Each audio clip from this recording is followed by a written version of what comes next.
বারুইপুরে বিজেপির কর্মসূচিতে অনুমতি, শর্ত সাপেক্ষে অনুমতি আদালতের। বৃহস্পতিবার দুপুর 2টো থেকে বিকেল 5টা পর্যন্ত কর্মসূচির অনুমতি দেওয়া হচ্ছে। 1000 কর্মী সমর্থক নিয়ে কর্মসূচির অনুমতি, 25টি মাইক ব্যবহারেরও অনুমতি আদালতের। এই কারণেই বিজেপি বলে যে কর্মসূচির অনুমতির জন্য শেষ পর্যন্ত আদালত পর্যন্ত যেতে হয়, তারপর আদালতের অনুমতি পাওয়ার পর সেখানে কর্মসূচি করতে পারে বিজেপি। আর এবার বারুইপুরের ঘটনা সামনে এলো, যেখানে বারুইপুরে বিজেপির কর্মসূচিতে অনুমতি দিয়েছে আদালত।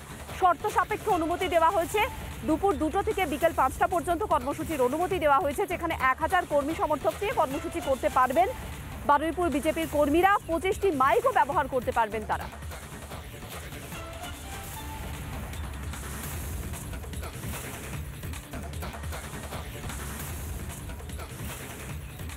বাংলায় যখন ভোটার তালিকা থেকে নাম বাদ যাচ্ছে হিন্দুদের, মতুয়াদের, নমশূদ্রদের, ঠিক সেই আবহেই শরণার্থী ছিলেন এতদিন যিনি, তিনি দেশে নাগরিকত্ব পেলেন, অমর দত্ত। নাগরিকত্ব পেয়ে তিনি যেমন খুশি, তার পাশাপাশি তার 35 বছরের অপেক্ষার অবসানের পরিপ্রেক্ষিতে তিনি বললেন যে যারা এই সিএ নিয়ে ভুল বোঝাচ্ছেন, সাবধান থাকুন তাদের থেকে, বিভ্রান্ত হবেন না। ভুল বোঝানোর চেষ্টা করছে তৃণমূল কংগ্রেস, ভুল বোঝানোর চেষ্টা করছে বামেরা, তাদের থেকে দূরে থাকুন, তাদের কথা শুনবেন না। নিজের অভিজ্ঞতার কথা বললেন অমর দত্ত এবং তার অভিজ্ঞতার কথা শোনালেন আমাদের প্রতিনিধি অনুপমকে। দেখুন। বহু হিন্দু শরণার্থী যারা ছিলেন সেই সময় বাংলাদেশ থেকে এসেছেন, তাদের নাম এই মুহূর্তে বাদ দেওয়া চলছে। এই যে চক্রান্ত চলছে তার বিরুদ্ধে অমর দত্ত, গৌরী দত্তরা সরব হচ্ছেন। তারা বলছেন তারা যদি নাগরিকত্ব পেতে পারেন কেন্দ্রীয় সরকারের কাছ থেকে, তাহলে যাদের নাম আজকে বাদ যাচ্ছে, চক্রান্ত করে হিন্দু, মতুয়া, নমশূদ্রদের নাম বাদ যাচ্ছে, তাদেরকে নাম তুলতে হবে এবং তাদেরকেও এই সিটিজেনশিপ অ্যামেন্ডমেন্ট অ্যাক্টের মধ্যে তাদের নাম আসবে। মাধ্যমিক ও উচ্চ মাধ্যমিক শিক্ষা বোর্ড, কুমিল্লা, বাংলাদেশ, এটা হচ্ছে অমরনাথ দত্তর সার্টিফিকেট, 1981 সালের এই সার্টিফিকেট। এইগুলো আঁকড়ে ধরে 35 বছর লড়াই করেছেন, অবশেষে কেন্দ্রীয় সরকারের কাছ থেকে এই সার্টিফিকেট পেলেন। আমি অমরবাবুর কাছে, অমরবাবু 35 বছরের লড়াই যেমন আপনার সফল হলো, বহু মানুষের নামও বাদ যাচ্ছে কিন্তু এই মুহূর্তে। অসংখ্য মানুষের নাম বাদ যাচ্ছে। আমরা খবর পাচ্ছি দমদম, বারাসাত, বিভিন্ন এলাকায়, বিস্তীর্ণ এলাকায় টিএমসির কিছু আশাকর্মী বা বিভিন্ন কর্মীকে দিয়ে তারা বিভিন্ন জায়গায় লোকের কাছে যাচ্ছে, তাদের ভোটার কার্ড চেয়ে নিচ্ছে, আধার কার্ড চেয়ে নিচ্ছে এবং তারা একটা গভীর ষড়যন্ত্র লিপ্ত যে বাংলাদেশের ভোটারের নাম, বাংলাদেশ যারা ভোটার তার জন্য ভোটার কার্ড থেকে নামটা বাদ যায়। এই ষড়যন্ত্রে মানুষ এখন আতঙ্কিত। আমরা এই আতঙ্ক নিয়ে আমরা 35 বছর আমরা বুকে যন্ত্রণা বয়ে বেরিয়েছি এবং অবশেষে মোদী এবং অমিত শাহ যে মানুষকে কথা দিয়েছেন সিএর মাধ্যমে বাংলাদেশের শরণার্থী উদ্বাস্তু, বাংলাদেশ শুধু নয় আফগানিস্তান, পাকিস্তান সহ উনি কথা দিয়েছেন, কথা রেখেছেন এবং দীর্ঘ 35 বছরের সার্টিফিকেট হাতে পাওয়ার পরে মানে ভীষণ আনন্দ পেয়েছি এবং নিজেকে একটু স্বস্তির নিঃশ্বাস ফেলার জন্য একটা জায়গা আছে, মানে খুব ভালো লাগছে। খুবই ভালো লাগছে। এতদিন তো ভয়ে ভয়ে থাকতাম, এখন বুক ফুলিয়ে আমরা চলতে পারবো ইন্ডিয়ান সিটিজেন হিসেবে। কতটা লড়াই কঠিন ছিল এই 35 বছর? অনেক কঠিন ছিল। একদমই তাই, চোখে জল চলে আসছে। লড়াই লম্বা ছিল এই প্রফেসরের এবং তার স্ত্রীর।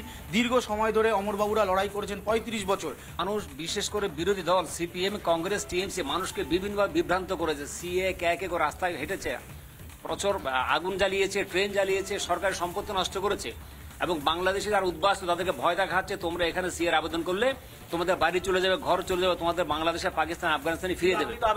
একটা বিষয় একটু বলুন, একটা প্রচার চলছে যে সিএ এর মাধ্যমে অনেককে বাংলাদেশে পাঠিয়ে দেওয়া হবে, হ্যাঁ, যাদের এখানে আইডেন্টিটি নেই তাদেরকে ওখানে পাঠিয়ে দেওয়া হবে, আবেদন করলেই নাম কেটে দেওয়া হবে। তাহলে এটা সম্পূর্ণটাই মিথ্যে?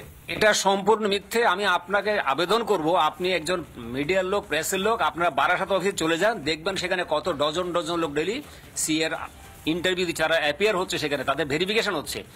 মানুষ তার ভয়টা কাটাতে পেরেছে। আশা করি আজকের পরে মানুষের আরো ভয়টা কাটবে।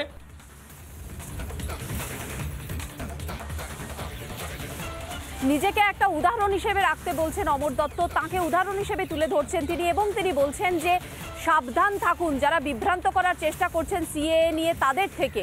এ বিষয়ে কি বলছেন বিজেপি নেতা দিলীপ ঘোষ, শুনুন। বিপন্ন বাঙালি হিন্দু যারা বাংলাদেশ থেকে আসছে তাদের সর্বস্ব কেড়ে নিচ্ছে, তাদেরকে জেলে ঢোকাচ্ছে। তো তার জন্য আমরা সিএ করেছি, লাগু হওয়া শুরু হয়েছে, আরও সরলীকরণ হয়ে যাবে। প্রত্যেকটি বাংলাদেশি হিন্দু এখানে নাগরিকত্ব পাবে, কোনো বাপের বেটার হিম্মত থাকবে না গায়ে হাত দেয়। কিন্তু যারা অবৈধভাবে ঢুকেছে এই মুসলিম অনুপ্রবেশকারীরা রোহিঙ্গারা এক একটা বার করে ছাড় পোকার মতো গলা ধাক্কা দিয়ে বার করবে।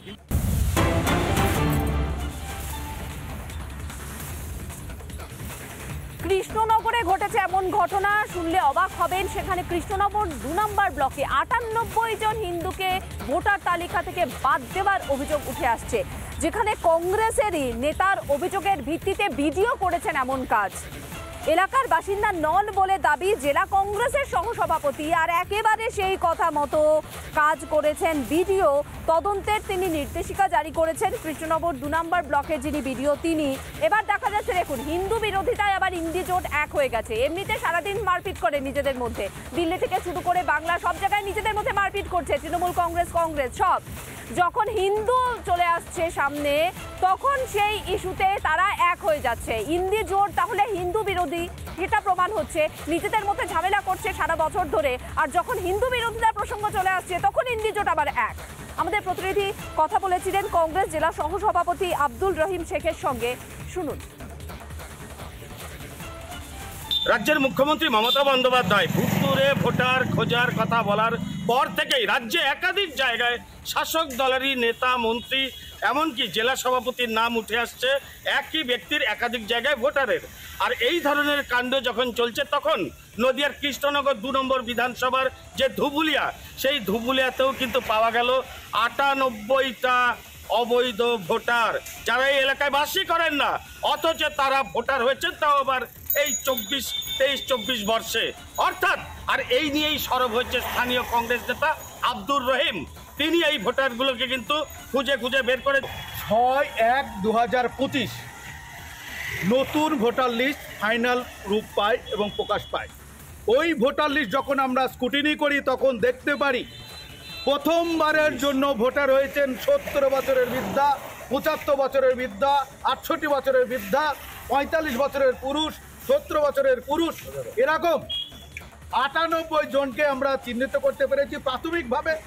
এবং তাদের এই চিহ্নিতকরণের পরে লিখিত আকারে গত 13ই মার্চ ইলেকশন কমিশন অফ ইন্ডিয়াকে এবং ডিস্ট্রিক্ট ম্যাজিস্ট্রেট মহোদয়কে আমরা লিখিত আকারে অভিযোগ দায়ের করি।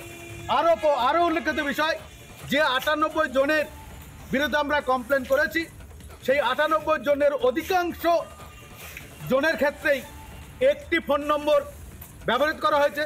সেই ফোন নম্বরটি নপরা 1 নং গ্রাম পঞ্চায়েতের তৃণমূল আশ্রিত পরিচালিত প্রধান পঞ্চায়েতের সেক্রেটারি অর্থাৎ সচিব, তার ব্যক্তিগত ফোন নম্বর তদন্ত করে পূর্ণাঙ্গ তথ্য, আশিক তথ্য উঠে আসবার জন্য আমরা ইসিআইকে এই ধরনের কাণ্ডে 26-এর বিধানসভা নির্বাচন আপনারা কতটা ফ্রেশ এবং ফেয়ার ভাবছেন? পশ্চিমবঙ্গে তৃণমূল আশ্রিত সরকারের আন্ডারে ফেয়ার ইলেকশন, এটা আমাদের স্বপ্নেরও স্বপ্ন। যে এই ধরনের যারা ভোটারের নাম আব্দুল বাবু তুলে ধরেছেন, আদৌ কি তারা ভুতুরে ভোটার নাকি তাদের অস্তিত্ব আছে, সেটা বলবে সময়, সেটার কথা বলবে। এখন শুধু দেখার 26-এর বিধানসভা নির্বাচন আদৌ কি পরিষ্কার পরিচ্ছন্নভাবে হবে নাকি বুথে এসে ভোট দিয়ে যাবে, এ প্রশ্নই গোটা রাজ্য জুড়ে। নদিয়া থেকে পলাশকান্তি মণ্ডল, রিপাবলিক বাংলা। নানা ধরনের কন্টেন্ট দেখার জন্য লাইক করুন, শেয়ার করুন আমাদের ফেসবুক পেজ, সাবস্ক্রাইব করুন আমাদের ইউটিউব চ্যানেল। পাশাপাশি অন্যান্য ব্রেকিং নিউজের জন্য অবশ্যই চোখ রাখুন রিপাবলিক বাংলায়।